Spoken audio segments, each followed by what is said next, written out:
नमस्कार, स्वागत आहे तुमचं सांचीज किचन मध्ये।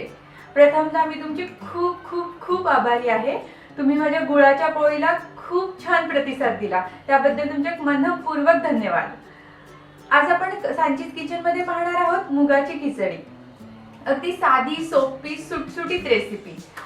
आज कोणी आजारी असेल किंवा लहान मुलांना पटकन काहीतरी करून द्यायचं असेल तर ही मुगाची खिचडी आपण बनवू शकतो। अतिशय चवदार आणि करायला एकदम सोपी। चला बनवूयात मुगाची खिचडी।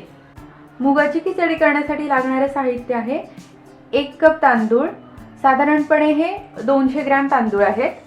हे तांदूळ मी इंद्रायणीचे घेतलेले आहेत। इंद्रायणी तांदूळ याच्यासाठी घेतलेत की इंद्रायणी तांदूळ मऊ शिजतात।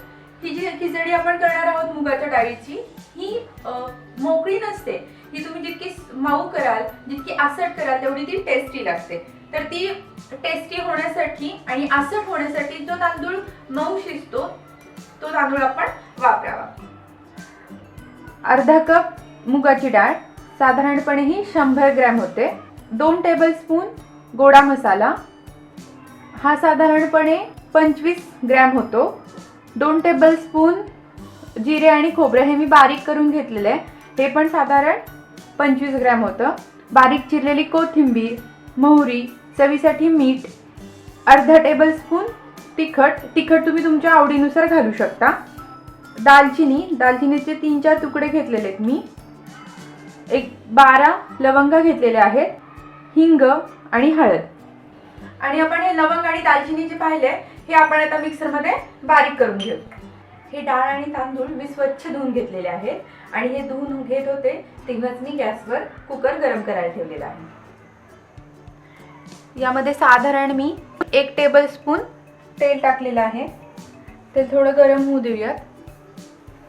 थोडीशी मोहरी व्यवस्थित तडतडली की आपण याच्यामध्ये हिंग घालूयात, हळद, तुम्ही यामध्ये आवडत असेल तर लसूण देखील वापरू शकता, लवंग आणि दालचिनी बारीक केलेली। आता आपण यामध्ये डाळ आणि तांदूळ घालूयात।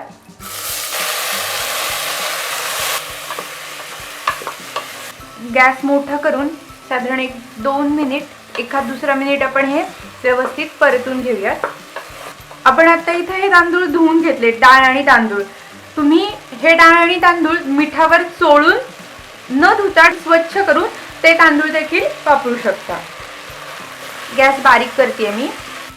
आता यामध्ये आपण 2 टेबलस्पून जिरे आणि खोबरं घातलेलं आहे बारीक केलेलं। त्याच प्रमाणात 2 टेबलस्पून गोडा मसाला, अर्धा टेबलस्पून तिखट तुम्ही तुमच्या आवडीनुसार कमी अधिक करू शकता। हे आता आपण परत व्यवस्थित एकत्र करून घेऊयात।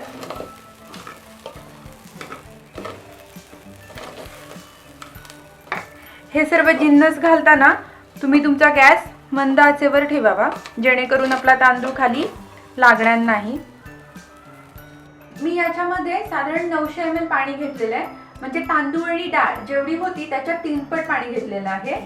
तुम्ही तुमचा तांदूळ ज्याप्रमाणे पाणी लागत असेल त्याप्रमाणे तुम्ही पाणी वापरा। आपली खिचडी ही मऊ व्हायला पाहिजे, आसट व्हायला पाहिजे, त्यानुसार तुम्ही पाण्याचा वापर करा। तुम्हाला उकळी आल्यानंतर तांदूळ शिजत आला की पाणी कमी वाटलं तर तुम्ही थोडंसं पाणी ऍड करू शकता। चवीनुसार गरज वाटली तर थोडंसं मीठ देखील ऍड करू शकता।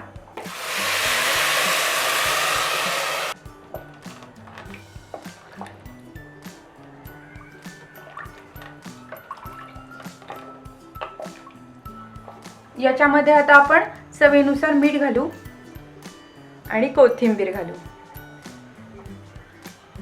आता आपण हे व्यवस्थित उकळू द्यायचंय। व्यवस्थित उकळल्यानंतरच आपण याला झाकण लावूयात। हे बघा, थोडं अर्धवट आपले तांदूळ शिजत आलेले दिसतात आणि बऱ्यापैकी पाणी देखील याच्यामध्ये आहे। तुम्हाला तांदूळाचे शिजत आल्यानंतर पाणी फार कमी वाटलं तर तुम्ही त्याच्यामध्ये पाणी ऍड करा। गरज वाटली तर थोडंसं मीठ ऍड करा। आपल्या खिचडीला छानशी उकळी आलेली आहे। आपण याला आता झाकण लावूयात आणि साधारण 4-5 शिट्ट्या मी याला करणार आहे, कारण आपल्याला ही खिचडी मऊ शिजवायची आहे। आपला कुकर गार झालेला आहे। काय मस्त वास सुटलाय. आता गरम गरम खिचडी आपण सर्व करूयात. आणि अर्थात याच्यावर साजूक तुपाची धार, थोडीशी कोथिंबीर. चला मग खायला घेऊयात मुगाची खिचडी.